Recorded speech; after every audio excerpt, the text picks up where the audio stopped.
So good evening, Doctor. Shumon on behalf of Shield Healthcare, pleased to welcome you all, and we are happy to bring another exciting episode of Tusk series. So, play the video.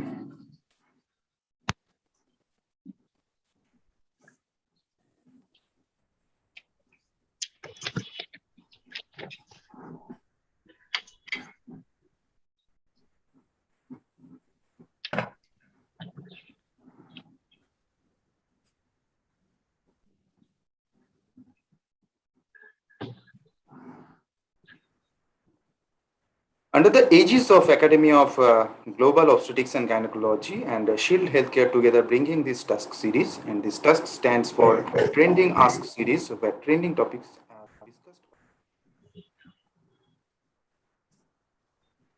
Now I am honored to introduce Dr. Chavan sir. Sir is the unit chief LTMMC and LTMGH Sion Hospital. Sir is the joint treasurer FOXI 2021 to 24, vice president MOGS 21 to 22.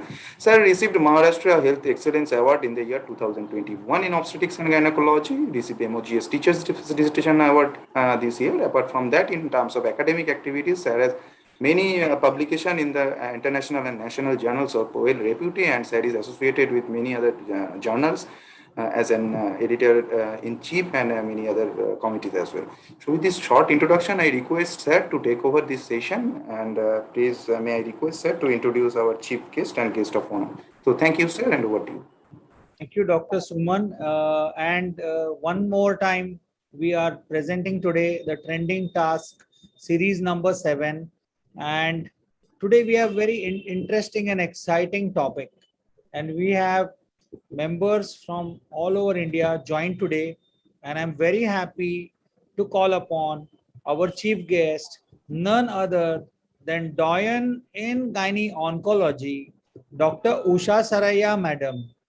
She is the pioneer of gynae oncology in India and has to her credit 45 years of colposcopy courses been done at the Kama and Elbless Hospital, and I have been witness to it. And every year till 2020, Madam has done religiously and trained more than thousands and thousands of gynecologists spread across India, and not only India, but also across the globe, where members have come from Southeast Asia, SAFA countries to get training under her guidance. She is presently a consultant at Bridge Candy Hospital, Saifi Hospital, Elizabeth Hospital. We already are aware that she was the president of FOXI and the trustee and the president of Mumbai Obstetric Gynecological Society. She is also the chair of Indian College of Obstetric and Gynecology and has received many awards, the most being the prestigious one, the FIGO Award for the Outstanding Woman Obstetrician and Gynecologist in 2003, and 2 Lifetime Achievements Award from prestigious organizations like AOGIN and FOXI.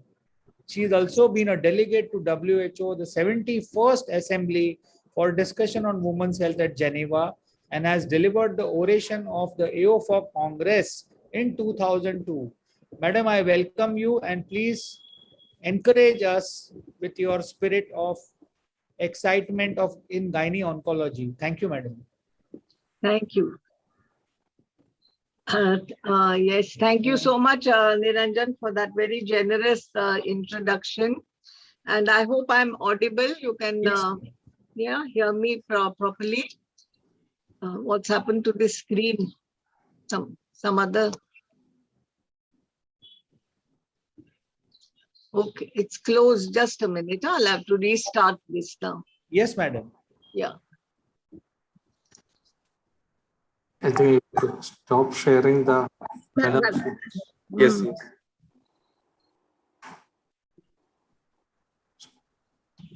Sharing the CV, please. I can't get it out now. Madam, we can hear you. You can continue, madam.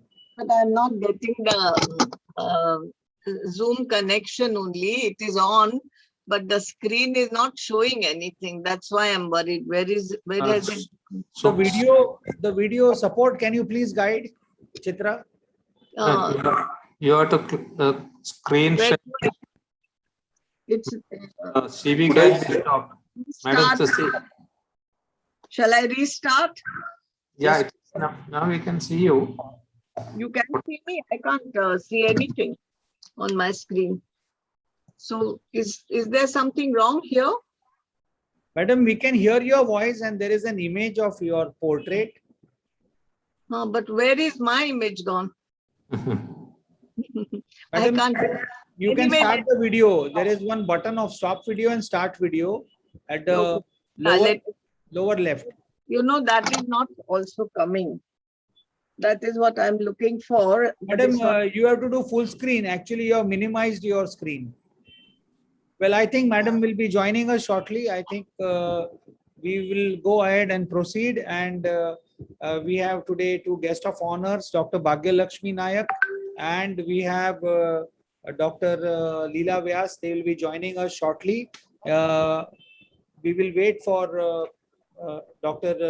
Usha Saraya Madam to join us. Till then, Dr. Bhagya Lakshmi Nayak, as you are aware, was the oncology chair of Foxy, and currently she is an associate professor in the Department of Gynae Oncology at Cuttack. She is also the present elected governing council member of ICOG, is vice president of AOGIN, and has received Usha Saraya Oration, Abha Singh Oration, Shirin Mehta Guest Lecture Award, and Yuva Foxy Oration. She is also on the editorial board of the Indian Journal of Gynae Oncology. I'll be seeing you shortly, Dr. Bhagya Lakshmi Nayak. Can I proceed to the next guest of honor? And we have with us Dr. Leela Vyas. She is from Jaipur, and we all know she has been the past vice president of Foxy, and presently she is a senior consultant at the Cocoon Hospital, Jaipur, and a past professor and unit head at SMS Medical College. Can you please stop sharing the slides so that we can get back to Madam? I think Madam is still in the process of joining. So till the time, without much ado, I take the honor now to introduce our captain I just came to know today that Dr. P.K. Sekaran sir was also serving as a captain in the Indian Army with an active service for 4 years at the Indo-Pak War. Well, sir is quite well known in southern India and whole of India as a professor and the head of the department at the Calicut Medical College. This is the only college where I remember you can have about 60 to 70 deliveries a day. And sir has been there at the helm of affairs. He is now presently the president of National Society for Study of Trophoblastic Diseases in India. Sir has also been the chair of the Norms and Nomenclature Committee of Foxy and a vice president of Foxy in 2010. He is a visiting professor in Peking University, Beijing, has got more than 35 publications in national and international journal, and has received in January 2016 the Mumbai Obstetric Gynec Society Award for Empowerment of Women. And we all know he has a large study of gestational trophoblastic neoplasm, and I know more than 2,000 members are logged into here. Dr. P.K. Sekaran sir, and he is going to talk and demystify GTN. So without much ado, I would like to go ahead with Dr. P.K. Sekaran sir. The floor is yours. Thank you, Niranjan. Thank you very much for your kind invitation. And Madam, of course, I was lucky enough to go around and see all over India along with Madam's programs, and also the guidance in the early part of my career. So we cannot forget such seniors who are helping us all the time. So that was very some time back. Anyway, how to go back on the slide? Yes, sir. How to go back to the slide? You can just go back, sir. There is That is what yes, I can see. Okay. yes, you can go back, sir. Okay, right. Wonderful. Okay. Dear friends, gestational trophoblastic disease and the neoplasia is a unique tumor and neoplasm, because the mother develops the cancer from the fetal origin. That is the thing. So the trophoblast, which belongs to the fetus, is getting into the maternal circulation, the maternal tissue, and some of them will develop the very dangerous cancer, the choriocarcinoma. Just as trophoblastic neoplasia at the same time is one of the most curable cancer if detected and treated early. And probably with minimum toxicity, you can choose single agent chemotherapy and get 100% cure. More than that, you will have a woman with a retention of her reproductive potential. A reproductive function can be preserved and you can treat this cancer, get 100% cure. That, of course, if you diagnose early. So that is a thing. It has got a wonderful marker. The HCG, the volume or amount of which will tell the volume of the disease also. Depending upon the volume of the disease, the concentration will be. Most of the neoplasms of the trophoblastic disease will produce HCG, barring the placenta site and the epithelial trophoblastic tumor, where HCG may be very few, low. Now, the recent guidelines from which we may be going on, so that it is the update on diagnosis and management gestational trophoblastic disease by FIGO cancer report of 2018. I was lucky to be there as one of the member in this development of guideline from 2015 onwards, and 2021 guideline is out, but I can't give it because it may be published by November. And then that is the one which is there, the FIGO one. And then we are also having the other guidelines also coming. But basically, I'll be basing my presentation on this and our own experience of managing these cases, basically. The typical presentation of a developed molar pregnancy, I'll say developed molar pregnancy because nowadays things are changing, is by vaginal bleeding. 99% of the cases, they'll come with bleeding. There may be hyperemesis.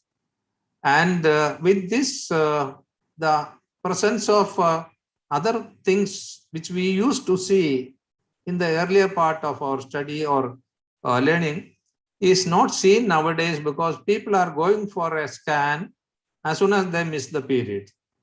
And they may diagnose, they take a diagnosis by ultrasound by embryonic demise. It may be an enlarged uterus and all those things. All the cases of preeclampsia, hyperthyroidism, abdominal distance or enlarged uterus, all of those things may not be seen as early presentations of patients going without any symptom to the ultrasound study and getting a diagnosis. So the characteristic appearance of hydatidiform mole was first described by Ian Donald in 1960s, a uterus full of dots or snowstorm. It will be very evident in the early second trimester or very clearly by 14 weeks only. But no molar changes may be evident before 9 weeks of pregnancy. So what is the problem? Patients who are missing the period, confirming that they are pregnant, they want to know what it is, and most often before 8 weeks, even 7 weeks, they will have an ultrasound scan. So what is there is a positive pregnancy test, early ultrasound, molar changes will not be evident before 9 weeks. So the diagnosis in those cases will be a failing pregnancy, an unembryonic pregnancy or blighted ovum or missed abortion. So they may not get a diagnosis of vesicular mole nowadays because it will be like this, a failing pregnancy of these types maybe. And what we do when the patient is coming like that, patient is having early missed abortion or early blighted ovum, we want to get rid of it. And what is the method now? We'll give medication and they will take the medication, abort at home. So what? Nothing happened because no surgical evacuation, no tissue is available for histopathology, no diagnosis of molar pregnancy is made, or some of them may be molar pregnancy, and there is no routine follow-up. So unfortunately, the early evacuation of mole do not prevent GTN. That is the other problem. Even if you remove it at the early period of 7-8 weeks or 9 weeks, if a particular molar pregnancy was destined to become GTN, that will continue to happen. That risk will continue to be there. So if that happens, so in that particular patient, they will come at a later stage, maybe with an invasive mole, like presentation may be sudden intraperitoneal bleed, life-threatening condition because of that, or may come with secondaries with advanced stage of a GTN. So that is what is happening now. The patients are so eager to know what is their pregnancy, and we are also, once they come, we also want to know the dating scan is done at 6, 7, 8 weeks, where the evidence of a molar pregnancy may not be seen. And the story is like that: blighted ovum, medical abortion, no tissue for other things, and some of them will go on to develop the GTN. That is the story now. We had some such cases coming with a severe intraperitoneal bleed because of the invasive mole and because it was not diagnosed as a molar pregnancy initially. So what is the solution there? It may be very difficult or may not be practicable to send all the products of abortion for histopathology. Even if you send it, the diagnosis of molar pregnancy in the very early stage may be very difficult, even by histopathology. So the solution is, after termination of any abortion like this, please do a urine pregnancy test at 3 or 4 weeks after termination of the pregnancy. If it is positive, then we have to see what it is. So that question. So at least this simple test of a urine pregnancy test 1 month after any abortion may be picking up such cases. So these are some of the findings of ultrasound. It doesn't show us a typical molar pregnancy. So it will be diagnosed or missed abortion or blighted ovum like this, and it is all going to be medical abortion. So that is where we are not going to have. Some of them may be vesicular mole, but not diagnosed at the early stage by ultrasound, and there is no tissue available. So if we could have got it early, we could have followed up. So only way to see that it is by at least doing a urine pregnancy test after 4 weeks of evacuation of the mole, and there is no way that it is positive in normal way. It should be followed up if it is positive. So gestation trophoblastic neoplasm is one of the most chemosensitive and highly curable cancers, even in the presence of widespread metastatic disease. That is one of the very good thing, even though it's a very, very fast spreading cancer, which is spread through the hematology, through the bloodstream. Low-risk GTN can have nearly 100% cure with the preservation of fertility.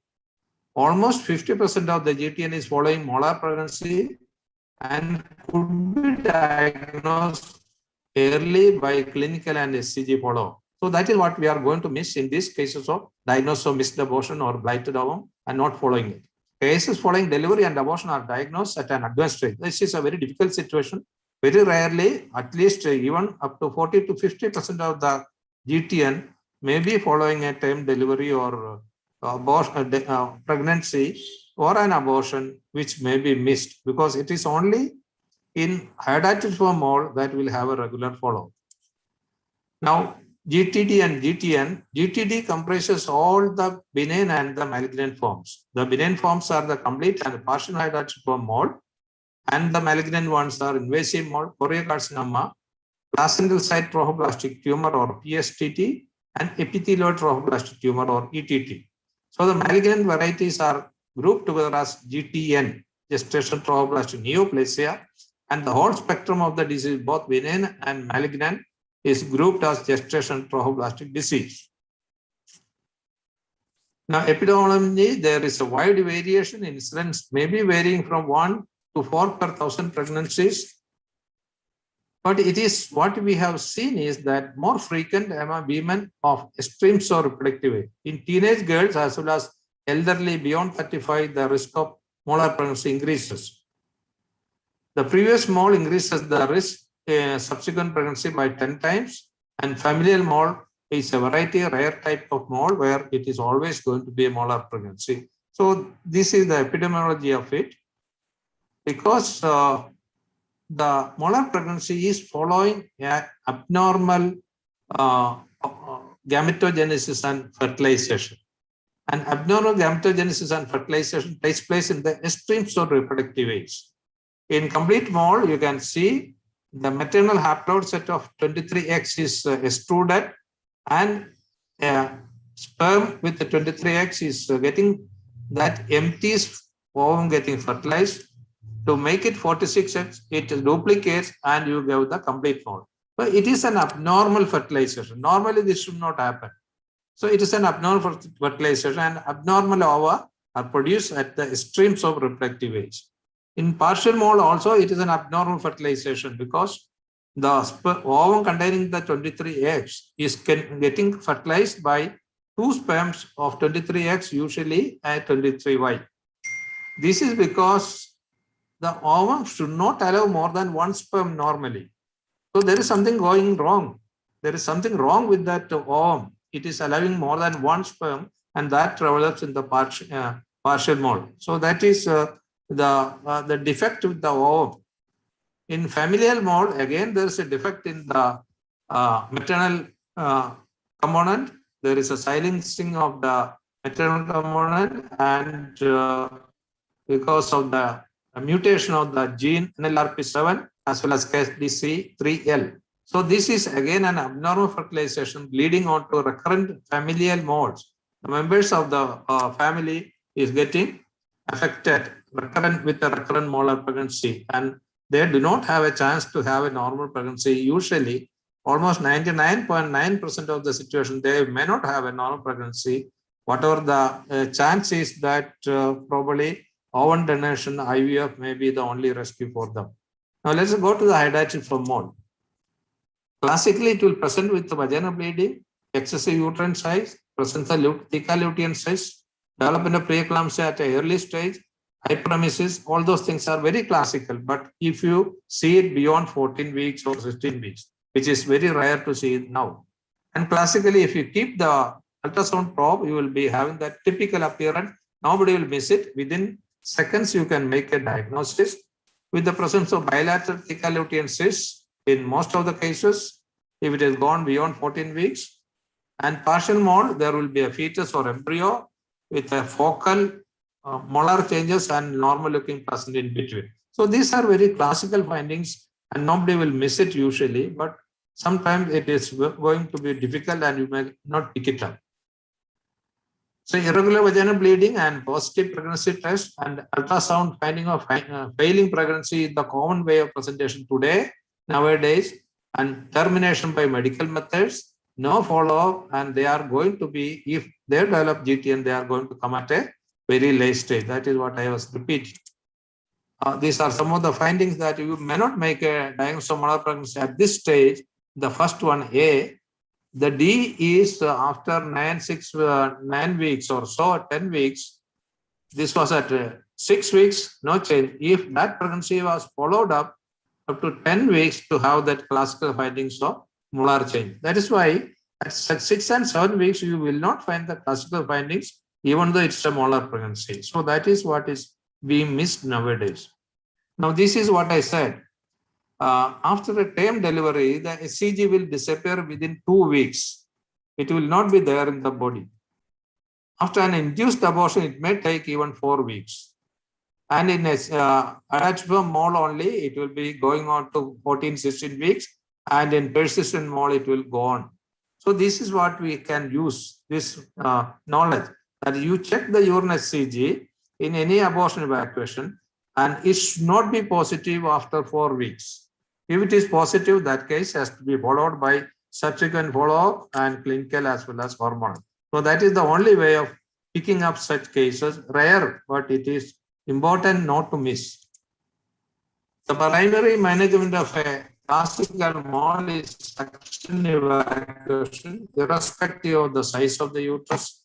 Hysterectomy with the mold in situ in elderly multiparous patients who are not desirous of further fertility.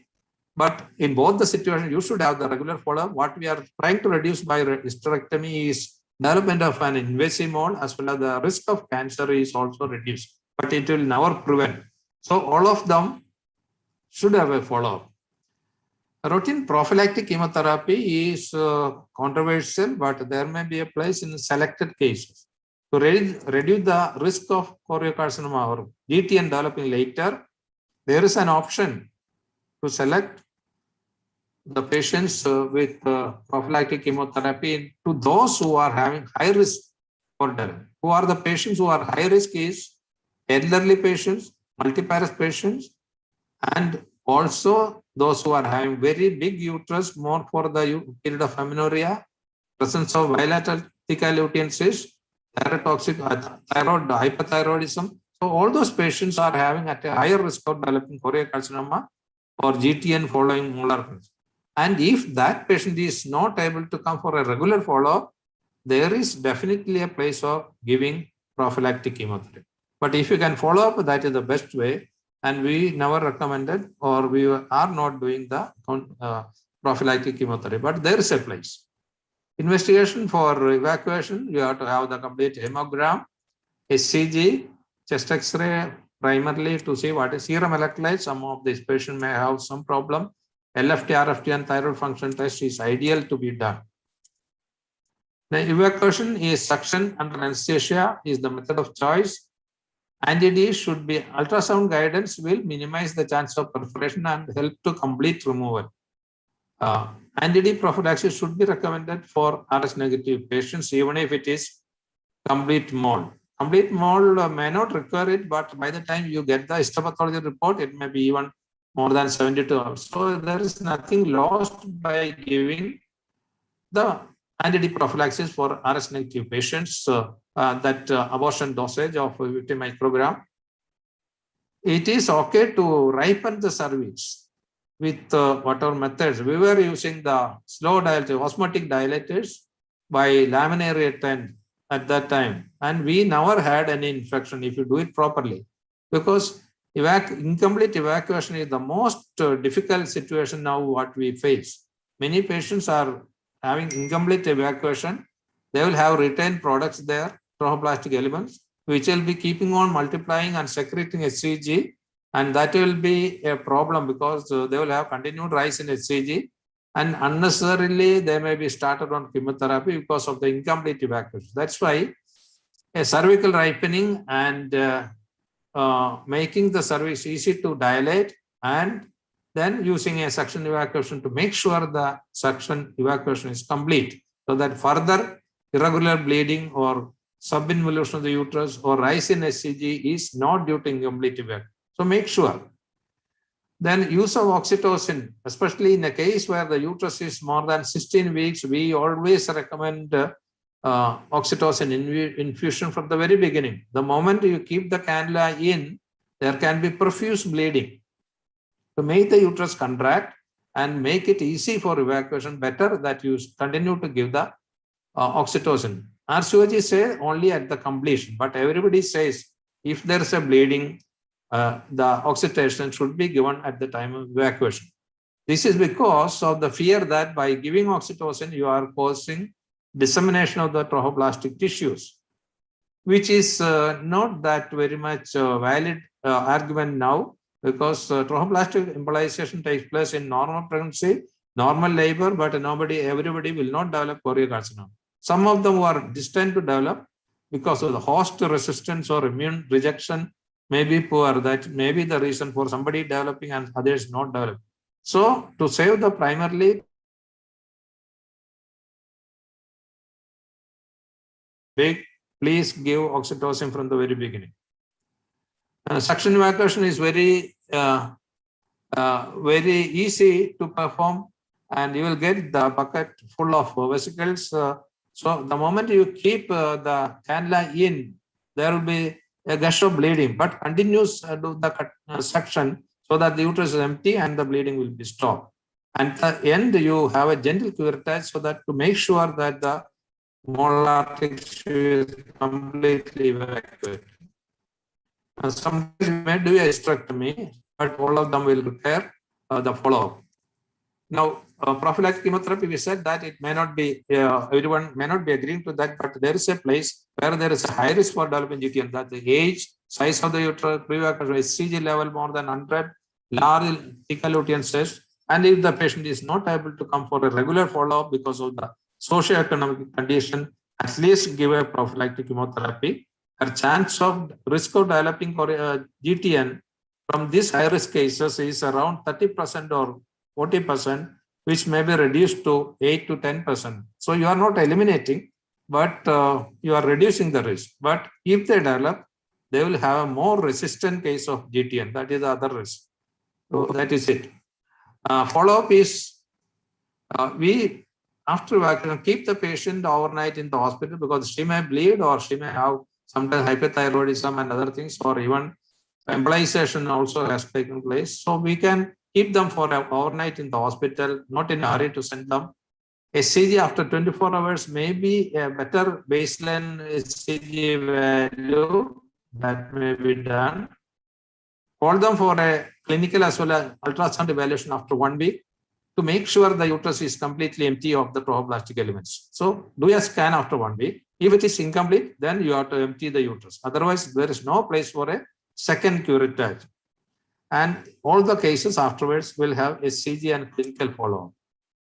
Now, HCG is better done every week, but it's okay even if we do it once in 2 weeks, because we have to adjust to our own social and economic conditions. So at least once in 2 weeks is good enough to pick up the cases. You will not miss it. Don't have a very prolonged follow-up. It is not necessary.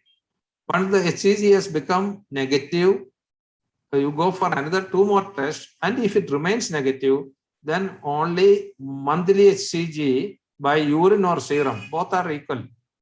At least urine is done for monthly for 6 months. That's all, not more than that. In partial mode, much shorter follow-up. Once it has become negative, just 1 more test after 1 month. If it is negative, they are let off from the follow-up. So don't have that rigorous follow-up, but everybody should have at least the minimum follow-up.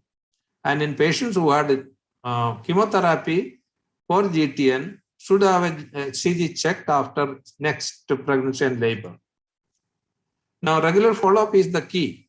Now, these were the girls, you can see all of them are teenage girls who are Esquilanermol. They are in the follow-up clinic.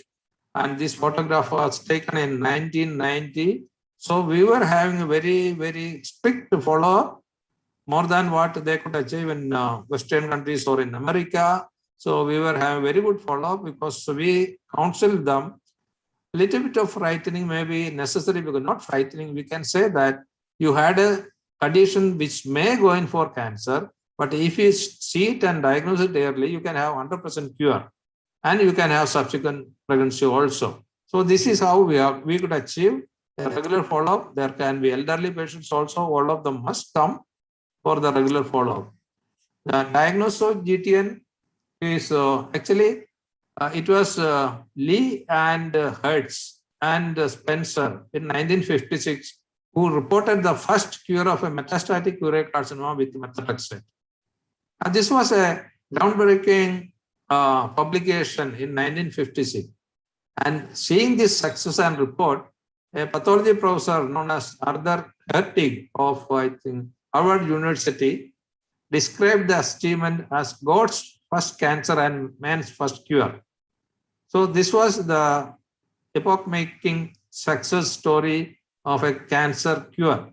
Till such time, it was hysterectomy with about 40% cure rate.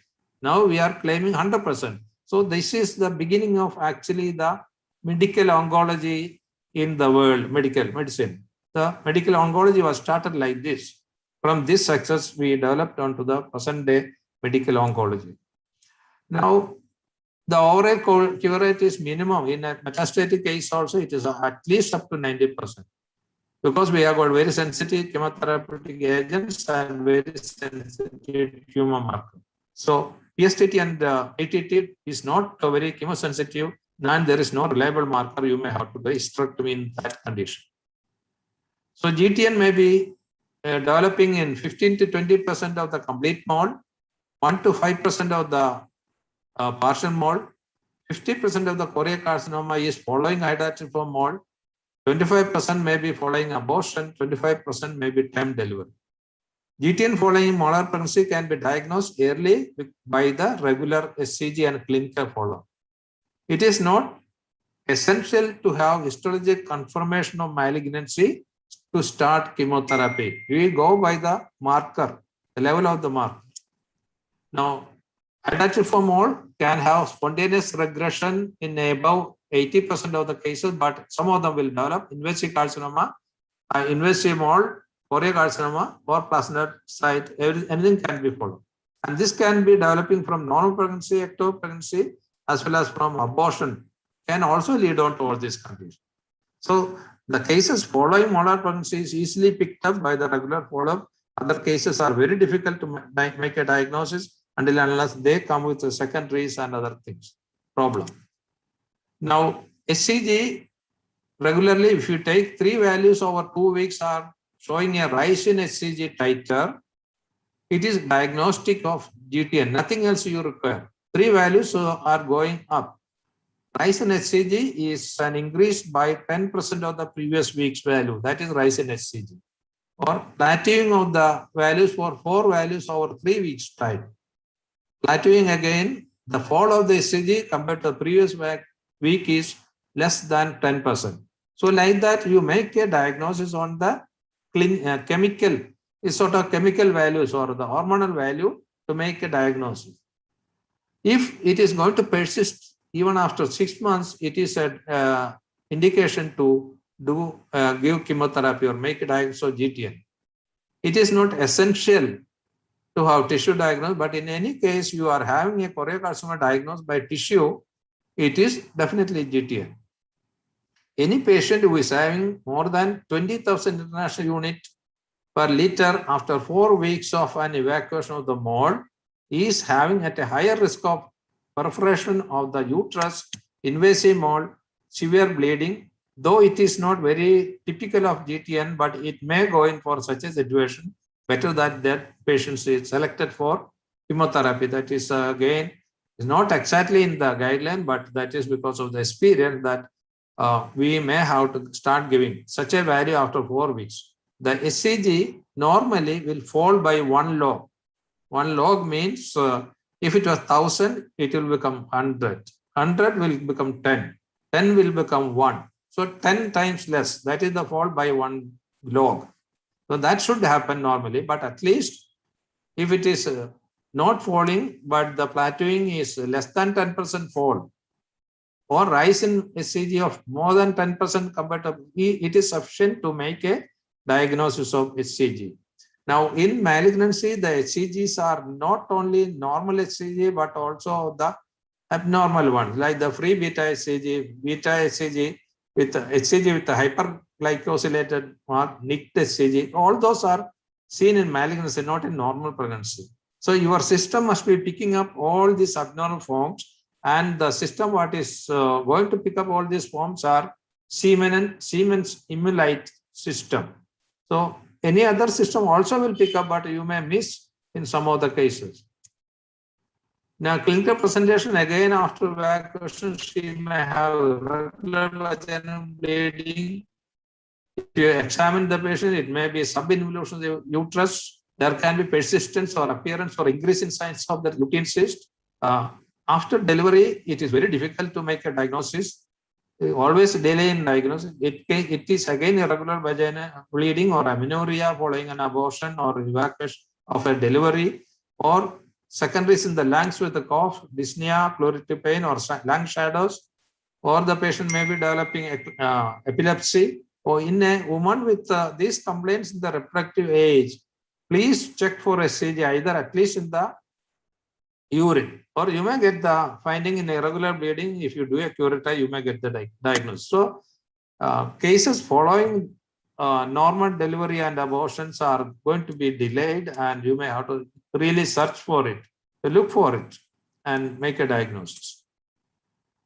And the management will depend upon the stage and the risk score. That is how I have been diagnosed GTN by the plateauing or rise in HCG. You are not supposed to start on some chemotherapy. That is wrong, absolutely wrong. Because if you start on a single agent for a patient who had to be given multi-agent therapy, she will become resistant and you are not going to get a cure easily. So do not start chemotherapy after making a diagnosis. You have to go in for the risk scoring system developed by modified by the FIGO on the WHO scoring system. So stage 1, 2, 3 with a risk score of 6 and below, single agent chemotherapy can be tried. Stage 4 as well as with the risk score of 7 and above should be started on with the multi-agent therapy. This is where the initial low score cases should not be started on multi-agent therapy, because with the high toxicity, it is not necessary. Even with a single agent, you can get 100% cure. If you start multi-agent instead of multi-agent, single agent for a high-risk case, you are not going to get a cure, and it is going to be very prolonged treatment with the resistant cases developing. Now, there is another group, what is known as the ultra high-risk group. The score of more than 13 is put as, it is high-risk group, but it's known as the ultra high-risk, because this patient, if you start the classical multi-agent chemotherapy, most of them will die initially because of the tumor lysis and acid-base imbalance and so many problems. So that those patients are given a slow 1 or 2 drugs for 2-3 weeks and then start the full course. That is the importance of diagnosing ultra high risk GTN. Now, having made a diagnosis, you have to work up for the scoring. So, post hydroxyformol, you have to do a complete ultrasound of the pelvis, chest X-ray. If the chest X-ray, by any means, if you want CCT chest, if it is negative, no further investigation is required. But if it is positive, you should have the MRI brain, MRI of the liver. So you have to have a complete workup to see the extent of the metastasis, because within months, the spread will occur to brain and liver and everywhere, because it's spread by bloodstream. Even though it's a carcinoma, it behaves like a sarcoma by spread through the bloodstream. Following abortion or delivery, you start with ultrasound of the abdomen and other things, start with the everywhere you have to go in for MRI, brain, liver, and CT chest to know the extent of the disease. If it is only an hydroxyformol and chest X-ray is negative, you may stop short there and go with your single agent therapy. So you have to have the workup for metastasis, and then accordingly you decide on the chemotherapy. Now you can also do the Doppler study of the uterus. If there are hot spots, there will be highly vascular area. This is again supportive that she is having a GTN. Like this, very highly vascular nodule in the uterus can be identified. So when the HCG is going up, you can do the scan, and if it is there, don't delay the treatment. She may go in for a perforation due to invasive mode. But sometimes in the clinical, you will see a suburethral nodule like this blackish nodule in the suburethral region with bleeding per vagina. Don't try to remove it. Never touch it. Don't take a biopsy from it. Put in a catheter, pack the vagina, start the chemotherapy as per the score. And that's the only way to tackle that. It will get dissolved or get cured. But if you start dissecting, and there will be a highly vascular area and she will keep on bleeding. So that is the treatment. Either you can do that, or you can have selective embolization of the vessel supply in that area.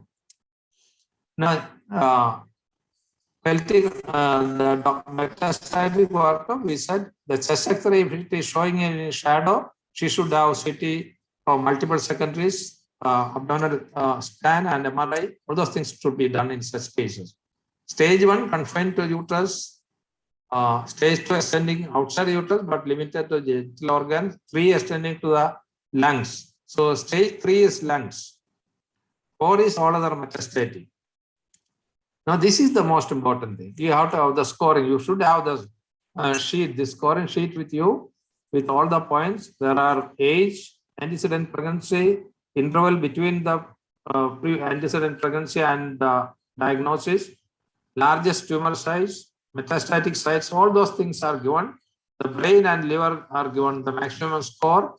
So also the previous history of chemotherapy. If it is a failed chemotherapy, single agent, 2 points, 2 drugs were given and it was a failure, then it's a 4. So accordingly, you add on to the points. If it is 6 and below, it is low risk. 7 and above, it is high risk. 13 and above, it is ultra high risk. That is how it is to be done. So just by diagnosing GTN, don't start chemotherapy. Categorize accordingly and start with the single agent. So it depends on the stage and risk score. Stage 1, 2, 3, risk score of 6, low risk. single agent chemotherapy. Stage 4 and risk score of 7 and above, high risk, multi-agent chemotherapy. Ultra high risk, which is score of 13 and above, induction chemotherapy followed by multi-agent chemotherapy. That is the thing. Dr. Niranjan, should I stop or continue? Sir, you have 5 minutes more, then we can go. Okay, because I don't want to. So Doctor. we are a single agent. We are happy with the methotrexate folic acid 8-day regime. 1 milligram per kilogram body weight on alternate days, followed by 0.1 milligram on 2nd, 4th, and 6th and 8th day. Like this, you give every 2 weeks. Every 2 weeks, you have to do the, before giving the drug, you have to do the LFT, RFT, and complete count. LFT is important because methotrexate partially detoxified in the liver. RFT because the drug is excreted partially by the kidney, and you have to have the hemoglobin at least 10 grams and the count also at least 4,000, because these are all acting on the normal and abnormal cells where it is rapidly multiplying.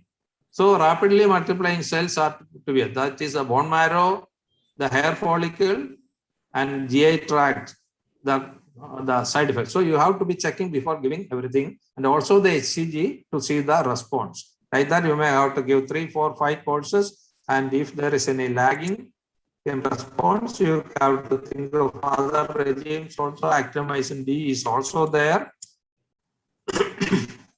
There was a Cochrane review in 2016 showing that methotrexate is having less cure rate, but our experience is different. We are very happy to that, because this comparison, the study was weekly methotrexate, weekly 1 injection. What we are talking is multiple injections of methotrexate with the folic acid. And now later on, they found out that this study has shown that methotrexate is superior to the actinomycin D. So, which I was telling for to all my international colleagues for years and years together, but finally they come out with this study, and unfortunately the study was stopped because of lack of enough cases. But they have proved that it is better than actinomycin D. So I was very happy to see this report. The low risk, we said, okay. So the high risk is typical regime is IMACO. Other regimes are also there.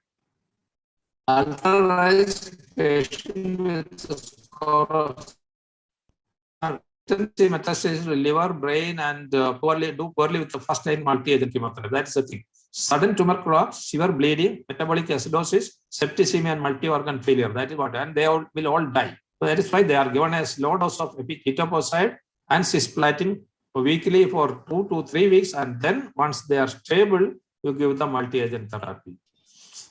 Drug-resistant cases, of course, you can think of hysterectomy if there is any nodules, and there are so many other regimes, targeted therapy, all those things are now coming. So risk of relapse is within a year is around 3%. So there should be one follow-up with the contraception, combined oral contraceptive pill is okay. Serum HCG weekly for 6 weeks, then once in 2 weeks for 6 months. So after therapy, there should be at least for 1 year on follow-up with the HCG. And then once in 6 months, maybe lifelong. That is the regime. So if they want to conceive, at least after 1 year only, they should be permitted or allowed to conceive. That is it. PSTT and other things, it is surgery. For this is a case of placenta-site trophoblastic tumor. You can see is the hysterectomy if the patient is completed family. If possible, local resection is also mentioned, but you are dealing with the cancer which is resistant to most of the chemotherapy. Familial thing, one of the family was having 3 girls. The first lady had 8 unsuccessful pregnancy, of which 4 were molar pregnancy. Last one also had 4 unsuccessful, 2 were molar pregnancy. Second and third were having regular children. So we followed these cases, and it was found to be the mutation of the NLRP7. Twin pregnancy with the mole, confirmed that it is the normal baby is normal, and then allow, and then you may get the result like this. So partial mole was the diagnosis initially, but we worked up investigated and found out that the baby by amniocentesis was karyotyping was normal, and finally the mole was getting degenerated and the baby delivered placenta and the mole. So this can also happen in cases where a partial mole we thought was actually twin with a mole. So we had all sorts of cases, and this was our report of 2005, which was published in 2006 in the International Journal, where we had almost 90%, 88% cure with methotrexate. That is what we were telling. Okay, thank you very much, everyone, for your patient listening. If at all there is any clarification, I may be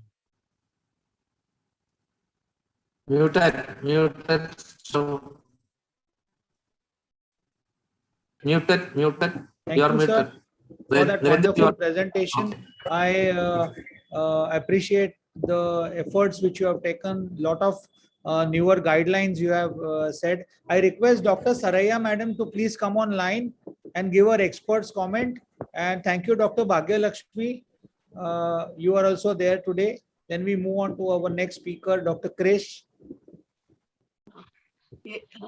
Can you hear me Madam, now? can you please unmute? Yeah, Yes, we can hear.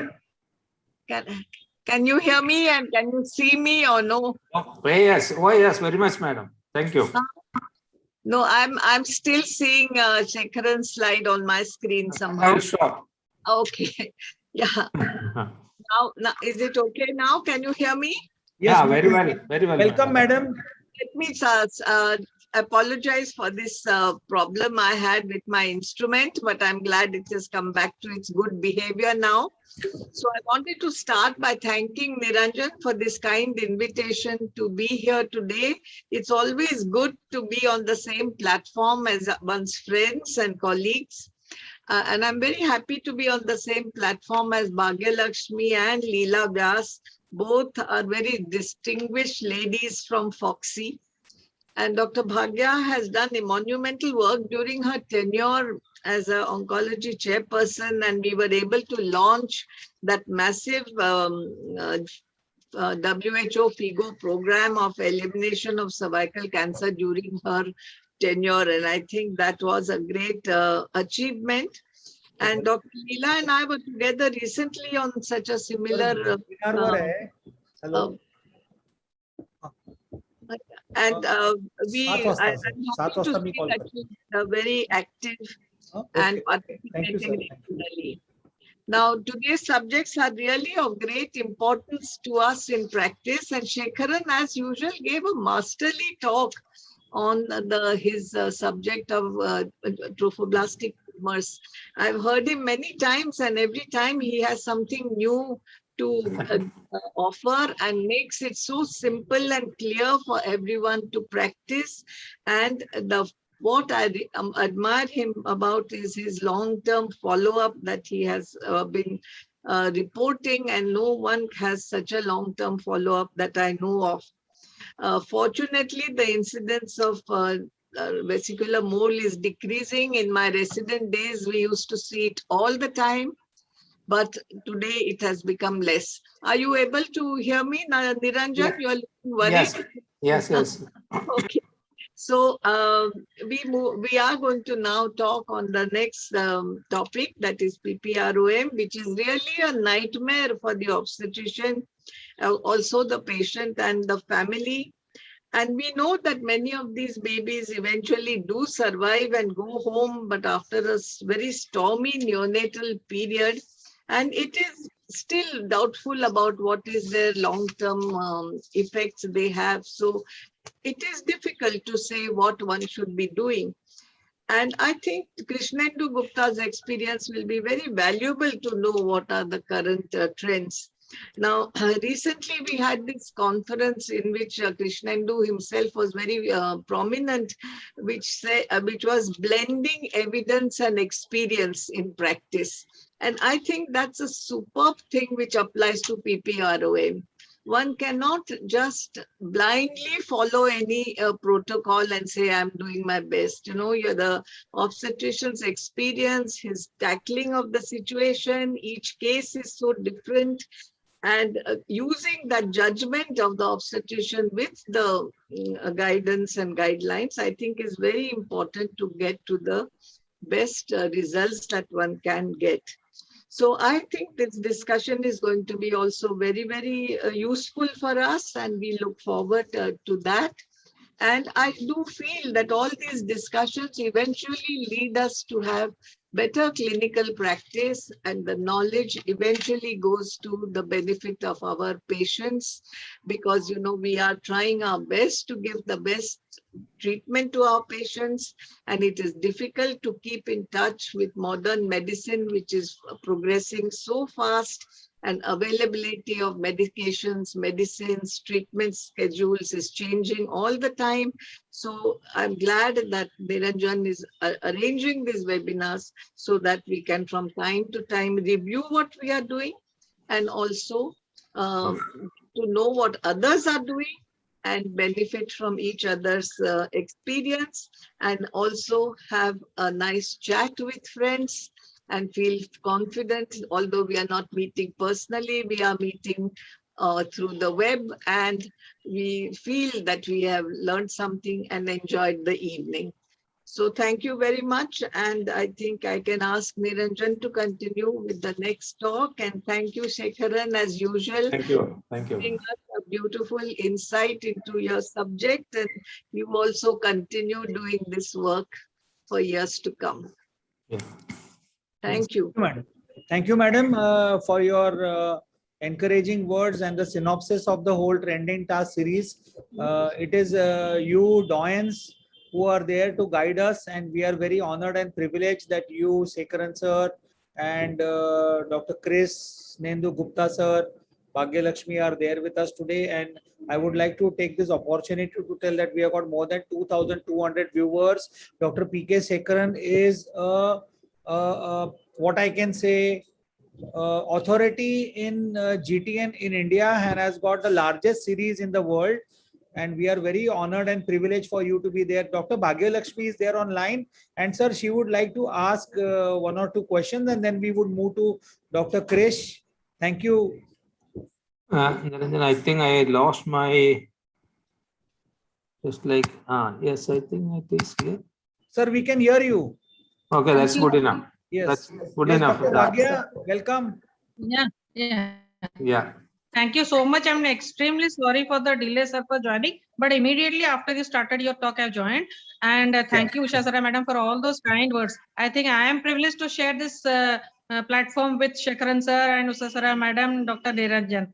So, madam, with actually you are all the giants on whom we all are standing and just going forward. So I think there are no words to describe you, and thank you for the opportunity, sir. I have only one thing to ask you about, sir. With the rates of medical abortion increasing, is it that we are going to face unseen GTNs that will be coming up in the future? Because last week only one of our radiologists, she had a medical abortion, and then she, after a month, she had some heaviness in her breast and a little vomiting. And then she did beta SG, which showed that it was more than 1 lakh. She had taken some unwanted kit or something for a termination. So, sir, your take on this matter, because every day in and out, medical abortion has become like a rule for everyone. Sir, your take on that, sir. Ma'am, that is luckily for us, as Madam Usha Sara madam was telling, the incidence of GTN is coming down. There's no doubt. This is, I mean, the trophoblastic disease asset. This is because if you believe in the theory that abnormal ova are more common in the extremes of reproductive age. We had a very high number of trophoblastic disease because we had very many teenage pregnancies because of the social factors. We had very many grand multiparous and elderly patients coming, which is now less, much less. So once it goes, it is not the rice eating that was some of the posters, but my theory, what I have proved that the risk of developing GTN is in the extremes of reproductive age. That is more so. Now that is coming down luckily. So our incidence will come. The question of medical abortion is going to be there because people are eager. As soon as they miss the period, they go for a scan. Scan will not show the molar pregnancy, before 9 weeks. So the diagnosis will be missed abortion, blighted ovum, and you get a medical abortion. No tissue is going to be. That is why repeatedly for the last 1 or 2 years, I am repeatedly telling, just please ask for a simple urine pregnancy test after any termination of a pregnancy. If it is positive after 4 weeks, it is not normal. So, madam, we are having that clue with us. Have a urine pregnancy test done. But in this case, you said after 1 month she had this problem. That is very surprising because it may not come so fast also. Even if it is molar pregnancy, it will take some time, minimum 6 to 8 to 10. Our series, we have seen it is all cases we could pick up the earliest possible time by around 8 to 10 weeks only. But within a week, I mean, within a month, it was having secondaries. It's very sad thing. Probably it may be from the previous pregnancy also. You may have to go for the genetic analysis of the tumor. Sometimes you may get the clue, not the present pregnancy or abortion, or it was an amenorrhea, which was evacuated as a case of a missed abortion. Probably the amenorrhea may be due to a GTN development in the previous pregnancy, like so many problems. So the problem of not having a diagnosis before evacuation is going to continue. The only way is let us all do the simple thing. After 1 month of termination, please do a simple pregnancy test.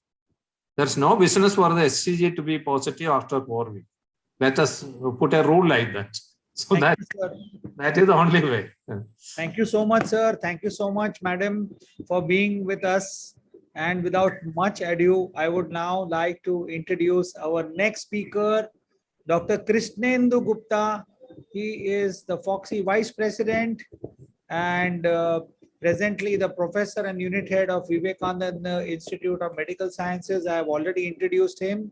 Krish, can you please go ahead with your presentation? We are all eagerly waiting. Thank you so much for joining. You have a busy schedule and you are ready to take off now. Thank you very much, Niranjan, for this lovely opportunity. Respected Madam Usha Saraiya and Professor Shekaran, Professor Leela Vyas, Dr. Bhagyalakshmi, and all senior teachers in the audience as well. Well, I'll be speaking to you on the current thoughts and concepts on PPROM. And at the outset, the slide unfortunately is not moving. Okay. So preterm labor, PROM and PPROM are perhaps amongst the more common and easily preventable causes of perinatal mortality and morbidity. Well, coming to first the definition of PROM instead of PPROM, basically PROM refers to the rupture of fetal membranes before the onset of labor. The incidence is about 10% of all pregnancies. But when we come to the classification, we have what is called as term PROM and PPROM. Term PROM is more than 37 weeks, and PPROM is the preterm premature rupture of membranes, or premature pre-labor rupture of membranes is less than 37 weeks. The incidence is about 3% and is responsible for about 30 to 40% of all preterm births. Now, what is very important is for us to know some important definitions. I'll come to it. Why? We have something called as low birth weight, which is neonates weighing between 1,500 to 2,500 grams. Very low birth weight, neonates weighing between 1,000 and 1,499 grams. Extremely low birth weight, that is neonates weighing 500 to 999 grams. And of course, we all knew that way back in 1960, if a baby was born less than about 1,000 grams, the risk of death was 95%. But because of the advancement of medical sciences, it was in 2007 where actually we had just the opposite, the survival rate of 95%. And now it's even higher with the definition of abortion going down and down and down to 20 to 24 weeks. But unfortunately, in our country, it's still 28 weeks. So why is it important for us to know these definitions? It is important because these very low birth weight infants have got various problems in organs and systems with both short-term and long-term problems. They have basic problems either in the pulmonary system, which we are well aware of, GI or nutritional. We have immunological problems, more chance of infections, more chance of morbidity and mortality. And of course, the dreaded problem of the CNS is cerebral palsy, which I may spend a few minutes on, ophthalmologic, cardiovascular, renal, hematological, and finally endocrinological. These are there in any standard textbook, and this is from Williams Obstetrics, so all the postgraduates logged in can definitely have a look at that. So coming to the pathophysiology of PPROM, we all know that the fetal membranes are composed of the amnion and the chorion, bound together by different layers composed of what is called as the extracellular matrix. Now, matrix is the key factor for the elasticity and tensile strength of the fetal membranes. Whenever there is any process that weakens the matrix, increases the chance of the rupture of membrane, we have a problem of PPROM. We all know about the mechanical factors causing distension. So what are the common risk factors that we as clinicians have to really keep our watch on? The greatest risk factor is infection. So if you do not treat infection properly, you're going to be landing up in trouble. Vaginal infection. Previous history of PROM, the recurrence rate is as high as 21%. With history of antepartum hemorrhage, multiple pregnancy, polyhydramnios, we all know the mechanical distension. Now, in the urban areas, we all are aware of the hazards of smoking and, of course, drug abuse, cervical insufficiency, and, of course, iatrogenic caused by us whenever we are trying to attempt to do a cerclage and, amniocentesis or fetoscopy by the specialists. So coming to infection, which is very important, is these bacterial proteases, they decrease the strength and elasticity of the membranes. And these bacteria, they produce what is called as phospholipases, which stimulate the release of prostaglandins from arachidonic acid, leading to premature uterine contractions. And it is this infection which causes host immune responses, releasing cytokines and mediators which cause weakening of the membranes, damaging the matrix, and releasing what we call as matrix metalloproteinases. And these MMPs, or matrix metalloproteinases, are a family of enzymes which are released from the extracellular matrix and also decrease membrane strength by increasing collagen degradation. And the increased risk of PPRM is seen as women infected with gonorrhea, trichomonas, which is quite common, chlamydia. Group B streptococcus is something we have to be extremely careful of and treat vigorously, that is Streptococcus agalactiae and Gardnerella vaginalis. But what, as clinicians, we have to remember is the sign of clinical infection is just 1 to 2%. And it is this subclinical infection, which is as high as 40%. And if we do not pick them up and treat, we are in trouble. So this is where the clinician, as Madam said very correctly, blending evidence into practice. So we have to be very careful that we take care of the infection, catch them early, and treat effectively. How to diagnose, I think, for anyone listening to this presentation is kind of doing a bit too much. We all know how to diagnose when they come with leaking, a perspeculum examination, and things like that, and certain biochemical tests. To just complete the presentation, we have the nitrazine paper test, Fern test, Nile blue test, others which are more for history rather than completing the theory paper. And of course, the amnio leak detection kit, AmnioSense, which came into the market in our country, where if there was a leak, if there was a discoloration, it became blue. And if it kind of, again, after an hour or it dried off, if the bluish thing still continued, then it was kind of the amniotic fluid. And if not, it was urine. The role of ultrasound to not only diagnose the leak of urine, because of, you want to see the amniotic fluid index. We want to see how much of amniotic fluid is there. You don't want a crowded baby like that. Then there's a problem. In addition to the role of USG to see whether there's any shortening of the cervical length, any dilatation or funneling at the level of the internal os. But the maternal and fetal complications is what we are most worried about. One is chorioamnionitis leading to puerperal sepsis. We all know the definition of chorioamnionitis. Abruptio placentae, which is important. And of course, because of all this, there's an increased incidence of cesarean section. Coming to the fetal complications, prematurity, infection leading to neonatal septicemia, fetal asphyxia, and fetal pulmonary hypoplasia, musculoskeletal deformity because of the cramping of the uterus, because of all, there's no space. But what is the most dreaded one are these two, the respiratory distress syndrome and cerebral palsy. And cerebral palsy is something which is extremely, extremely important. And I don't think we should really, have this issue in this modern day obstetrics.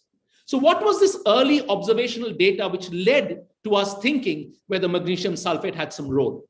In the 80s, studies showed decreased rates of intraventricular hemorrhage and cerebral palsy in very low birth weight infants born to women with preeclampsia because they were given magnesium sulfate. Earlier 1990s was shown that very low birth weight infants exposed to magnesium sulfate for tocolysis had also decreased rates of intraventricular hemorrhage. In 96, they found a lower rate of cerebral palsy in very low birth weight infants exposed to magnesium sulfate. And this, then they thought that can magnesium sulfate actually help? And we are all now very well aware about the role of magnesium sulfate to prevent cerebral palsy by neuroprotection. And we are now quite liberal at using antenatal administration of magnesium sulfate, where we expect imminent preterm birth, that is, preterm birth with or without PPROM, or planned preterm birth for a fetal or maternal indication. So how does magnesium sulfate work? An often asked question in the postgraduate examination. It works in one of four ways. It reduces neuronal injury by downregulation of the excitatory stimuli, and these damaged neurons, which are sensitive to the excitatory neurotransmitter glutamate, they kind of block the NMDA receptors by magnesium, and which prevents the influx of calcium that causes cell death. Secondly, the vasoactive properties of magnesium may result in the increased cerebral blood flow due to cerebral vasodilatation, thus minimizing the hypoxic ischemic exchange. Furthermore, there is reduction of both oxygen-free radicals and pro-inflammatory cytokines, and this is shown that how magnesium sulfate can prevent neuronal injury. And finally, it has certain anti-apoptotic properties and effects. Therefore, it reduces the programmed cell death, thereby reducing neuronal loss. So basically, magnesium sulfate can act in one or more of these mechanisms to prevent cerebral palsy and act as a neuroprotective. So it's best when it's given between 24 to 32 weeks of gestation. The dose we all know is, it's a 4 gram IV loading dose over 30 minutes, followed by 1 gram per hour maintenance infusion until birth. And for planned preterm birth, it's usually started 4 hours before birth as a 4 gram IV loading dose over 30 minutes, followed by 1 gram per hour maintenance. And we have to be very careful that we discontinue if the delivery is no longer imminent or a maximum of 24 hours therapy has been given. And it's also very important to know that when magnesium sulfate is being given, other tocolytics can be discontinued because magnesium sulfate itself is a tocolytic based on which it was actually found that it has a role to prevent cerebral palsy. This is a question which is asked in the Viva. How do you administer this 4 grams IV and the 1 gram per hour infusion? So you have 1 gram of magnesium sulfate, which contains one ampule, which contains 1 gram in 2 mils, which is a 50% solution. So what you do is you dilute 4 ampules of magnesium sulfate, which is 8 mils, add 12 mils of normal saline, make it into 20 mils and infuse 20 mils in 30 to 60 seconds. So there's a 4 gram IV over 30 to 60 minutes. Thereafter, for the infusion, you dilute 10 ampules of magnesium sulfate, which is 20 mils, 2 into 10, 20. Add 30 mils of normal saline, make it a 50 ml solution, then infuse 5 mils per hour for 24 hours. So this is how you have to kind of administer magnesium sulfate for neuroprotection in cases of PPRM where you want to deliver the baby and you have to check for any signs of magnesium toxicity. So coming to some evidence, that is what Cochrane has said regarding magnesium sulfate for women at risk of preterm birth for neuroprotection. This is a extremely kind of a landmark kind of a Cochrane data in 2009. As you can see, it has been proved beyond doubt that the beneficial effects of magnesium sulfate on substantial gross motor function in early childhood is excellent. So the neuroprotective role is definitely should be given. ACOG came out with a guideline in 2010, which without any change was reaffirmed in 2020. Again, very strong proponent of magnesium sulfate before anticipated preterm birth for neuroprotection. Royal College of Obstetricians and Gynecologists in London, they took out the scientific impact paper in 2011, absolutely vociferously speaking positive for magnesium sulfate, and it definitely has been shown to reduce the risk of cerebral palsy and protect gross motor function in these infants. But what about Cochrane data for the role of magnesium sulfate for women at term, not preterm, for neuroprotection?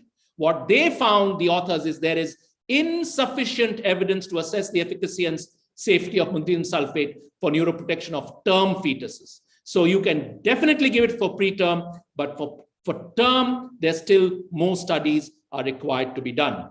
Another lovely guideline from the RCPI in 2015, which is now currently under revision. Again, very positive for magnesium sulfate use in preterm labor.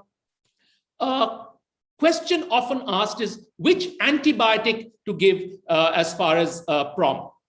Now, there was no conclusive data, but what the authors who reviewed all the papers said was co-amoxiclav should be avoided.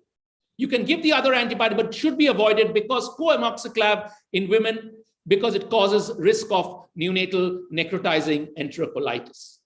And this was followed by another paper, which is an extremely good paper by Chirikov. And there's a lovely review article in 2017, and I would urge all the postgrads to go through it because it clearly shows, as far as the antibiotic is concerned, which antibiotic we should look at. And that is something which we don't often use in our country for various reasons so popularly, and that is erythromycin. So erythromycin is definitely a choice of antibiotic for PPROM. And I think we should really look at it as far as evidence is concerned, and it is very positive for that. The guideline, again, by RCPI has been brought out in 2015. This is also currently under revision, and I'm sure by 2021, we should be able to get a newer guideline. And I'm going to talk to you about this guideline in detail from the Royal College, which came out in 2019 with a little bit detail at the end of my presentation. ACOG again took out a lovely article on pre-labor rupture of membrane, which I should definitely urge you all to read. This has again been reaffirmed in 2020. Bulletin number 2017 has been reaffirmed, published in the Obstetrics and Gynecology Journal, the Green Journal as we call it. And coming to management, it's very, very clear cut. Although how much of it can be extrapolated to our country, 34 weeks or more, we plan delivery with a single corticosteroid dose as per the standard textbooks. I think we in India are extremely kind of hesitant to give a single dose. I think we are going to give 2 doses. 32 to 33 completed week, again, they say single dose. Again, as far as we are concerned, we would be glad to give 2 doses and then try for an expected management if possible. And of course, good amount of antibiotic therapy to prevent any sort of infection.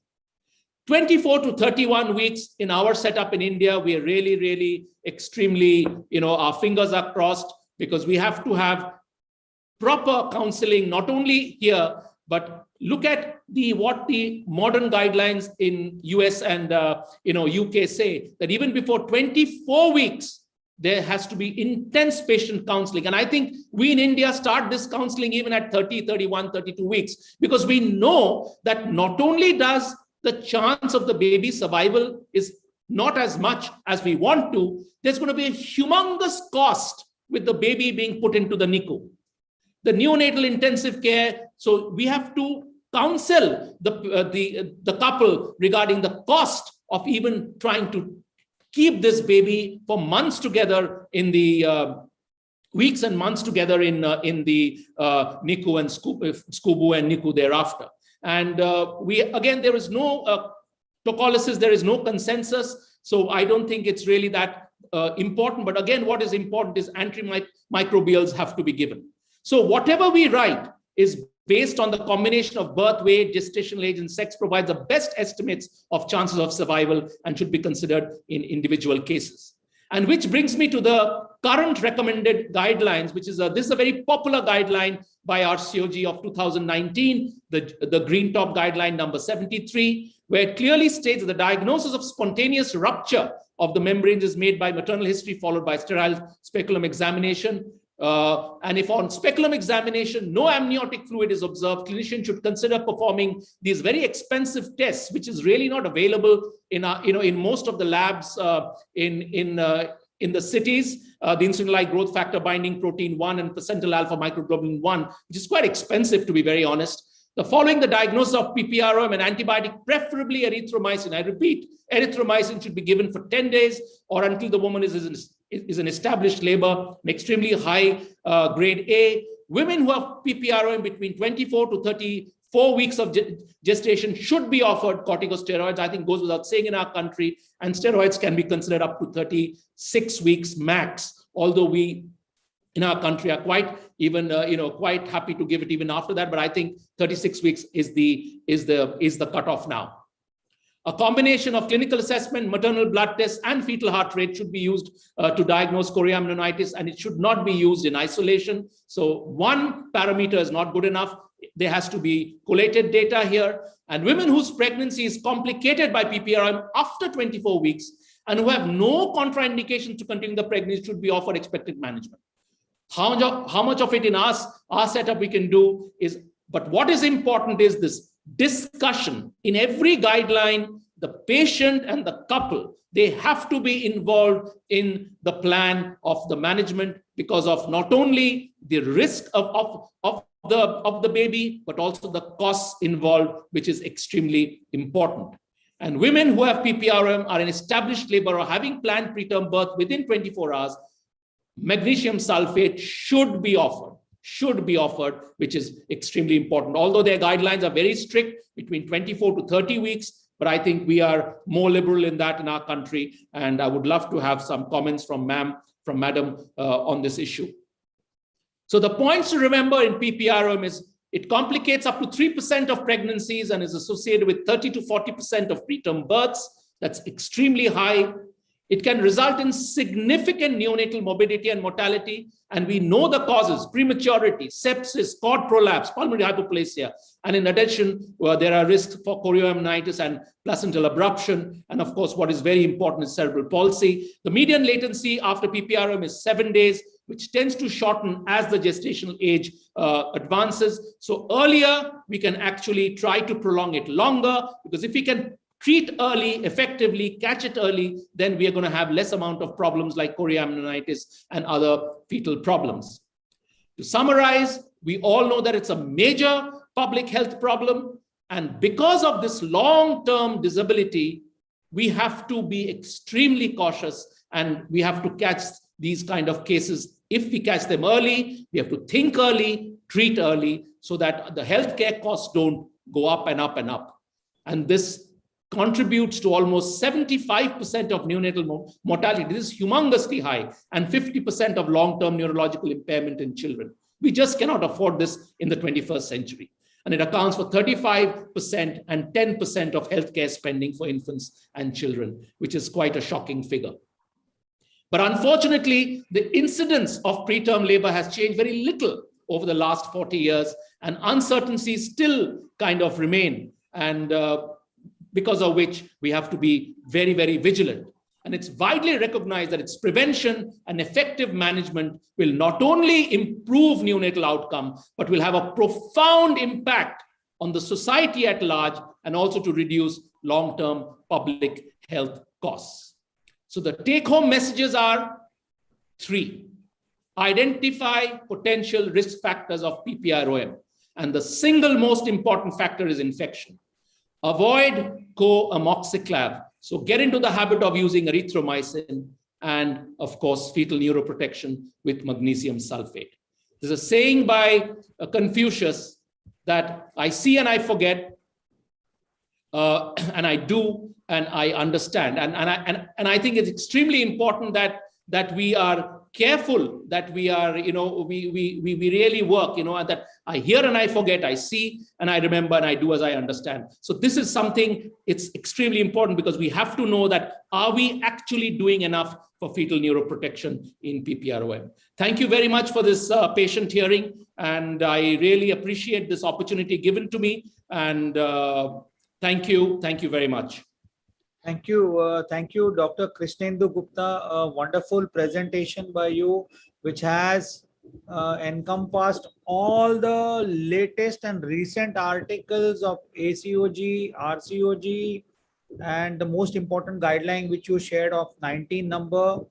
And it's really nice to hear. And I would like now, Dr. Saraya Madam, please come online.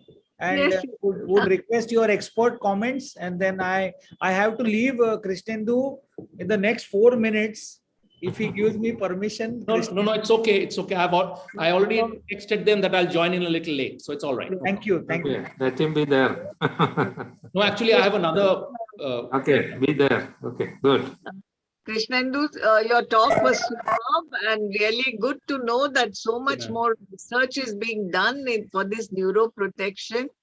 And what we have seen, at least I have seen in recent years, is the desperation of parents who have conceived with ART.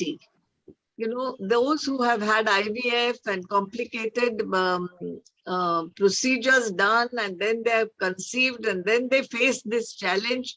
They are desperate, and even if you guide and even if you do counseling, you know, their thinking is somewhat along a different line, and they say anything you can do, you please do, and we are willing to face it. But we know in the long run, it will just ruin everyone's life. So I know the decision they leave to you sometimes, and they say, okay, you know best for us, and you take the decision. And that is the problem, madam.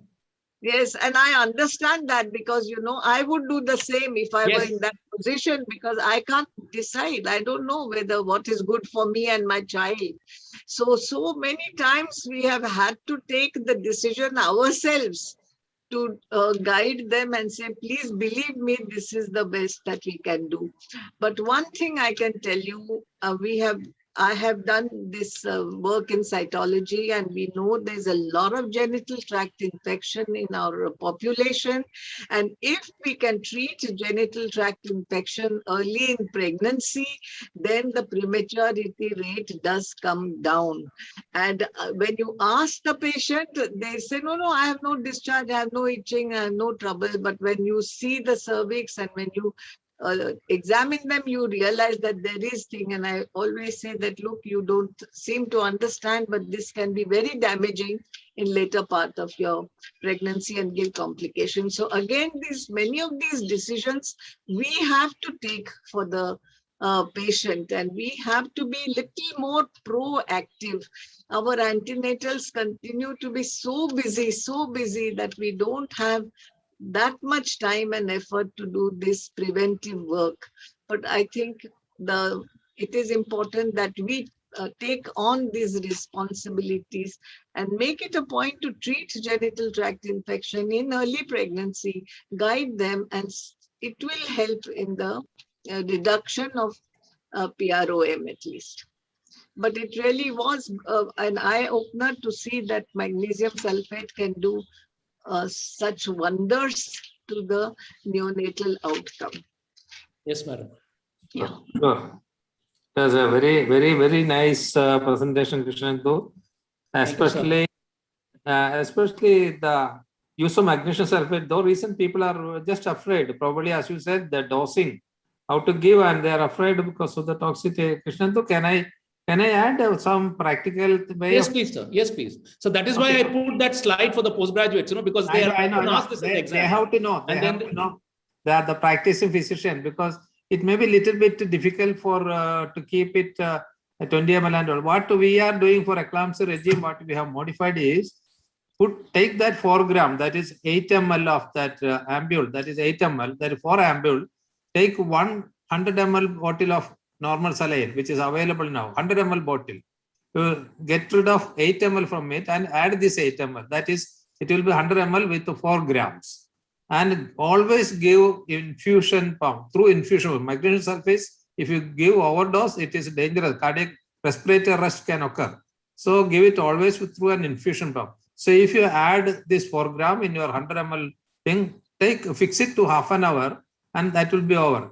Next, if you want to go 1 gram per hour, again, take the same way, 4 gram, that is 4 ampules, take away 8 ml from that 100 ml bottle and add this 8 ml containing 4 gram. So that 100 ml bottle is having now 4 gram. Fix the drip rate to 25 ml per hour, which is 1 gram per hour. So that is achieved. So that is very easy. And that is how we are giving the eclampsia regime now without any. So it's just a practical thing. Yes, sir. We were also adding this 8 ml and removing that other thing. We thought that this is what I thought that we may add on to 100 ml. And so excellent presentation that neuroprotection is one of the important things to do if you want that baby to be delivered alive. The most important thing is the cerebral palsy and other things. You have to protect. Believe that 3-4 cases which I had the experience of giving magnesium sulfate, even by 26 weeks, the babies have grown up without any problem and they are very healthy and without any problem. So I think the neuroprotection is the most important because many cases of preterm baby, we were not able to allow the pregnancy to go on, and after delivery, we have seen NICU live, and then they come out to live with a cerebral palsy and other, very difficult for that family. And every time if they bring that baby to us, we are also very much upset sometimes. So neuroprotection is, if the baby survived the RDS, hyaline membrane disease, neuroprotection is the one which is going to produce the disability. So please give everyone the magnesium sulfate. Maybe as Krishnendu said, not to stop it at 32, we may go up to 34. Is it? Yes, sir. Actually, Yeah. we are doing it. We are doing it routinely in our hospital. And now, because, and frankly speaking, thanks to, friends like Niranjan who make us read so much that we update our knowledge every now and then. And, and then this is how I also got involved in this, because after preparing for a presentation, we used to read, okay, neuroprotection, this, that, we are taking postgraduate classes, but really going depth when you start actually going through all these guidelines. And that is why I take the screenshots for the PGs to just take a picture so that they can go back and read. And these green top guidelines are all free. They have to get Absolutely. It is all free. SEOJ, that working group reports are all free. So all those things actually. Thank you, Krishnendu. We are thank you, sir. Thank you, man. Quite some time moving around together. Hopefully to see you and meet you soon. And I was very happy to hear what Niranjan said initially, sir, that about the number of deliveries. If you remember, Murli and I had gone as your examiner to the college for MBBS. That particular year, if I recall, believe me, Niranjan, they had 26,000 deliveries that year. That means 100 deliveries per and that day. is going back, I think, sir, I think it was 94 or 95 that I went to your college as examiner. Yes, sure. For MBBS. Examiners then. Yes, sir. 90. I was coming to Manipal, I thought you people to come, and you had come. 26,000. I almost fell off my chair when I heard it. Yeah. It was going on like that. Now it is less. Madam, I was remembering the first ICAG oration you have given to me at that when you started the ICAG oration on malignancy. I think you have given it to me. Again, great honor actually. Yeah. Thank you to see you, madam. You are okay. Right. Nice to see you. Thank you so much. Yeah. Thank you so much, Niranjan. Thank you, Niranjan. Thank you, your entire team. Thank you, Bhagyalakshmi. Thank you, ma'am. You are in the hospital, Dr. Bhagyalakshmi. I think she is Yeah. Yeah. Okay. Bye-bye. Thank you. Bye then. Thank you, Niranjan. Niranjan, please unmute. Thank you so much, Krish. Thank you, Shekaran sir and Saraya madam. We have got few questions, but I think we are already gone and overshot the time. But it was really, as the feeling was that we are meeting in person, and Yes. I am in Calicut and I am in Kolkata. I am at Mumbai. I'm hospital and you all are in Mumbai.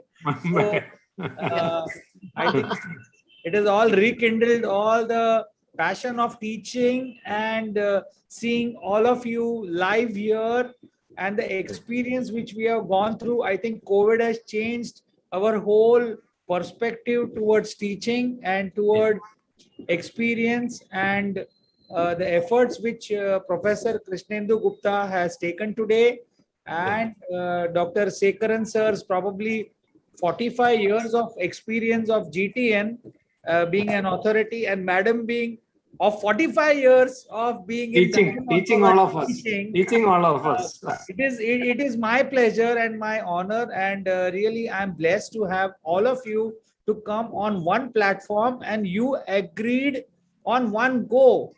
So I appreciate your eagerness to teach, and that passion should continue, and that's what we are doing.